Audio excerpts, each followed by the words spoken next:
கோவை மாவட்ட பார்வை இழப்பு தடுப்பு சங்கம் அனைத்து சமுதாய மக்களுக்கும் உதவும். பேரவை, கோவை அரவிந்த் கண் மருத்துவமனை ஆகியவை இணைந்து நடத்தும் இலவச கண் பரிசோதனை முகாம் கோவை அருகேயுள்ள ஆனைக்கட்டி சமுதாய கூடத்தில் நடைபெற்றது.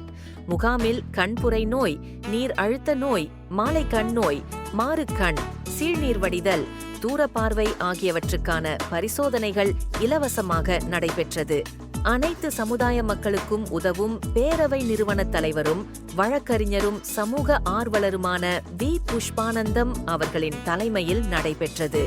நிகழ்ச்சியில் பால்ராஜ், செல்வராஜ், ஜான், லட்சுமி, திவ்யா, சாய்பாபா காலனி பழனியப்பன், அரவிந்த் மருத்துவமனை பியார்ஓ முத்துசாமி, சட்டக்கல்லூரி மாணவர் சதாசிவம், முருகேசன், பரமேஸ்வரன் ஆகியோர் கலந்து கொண்டனர்.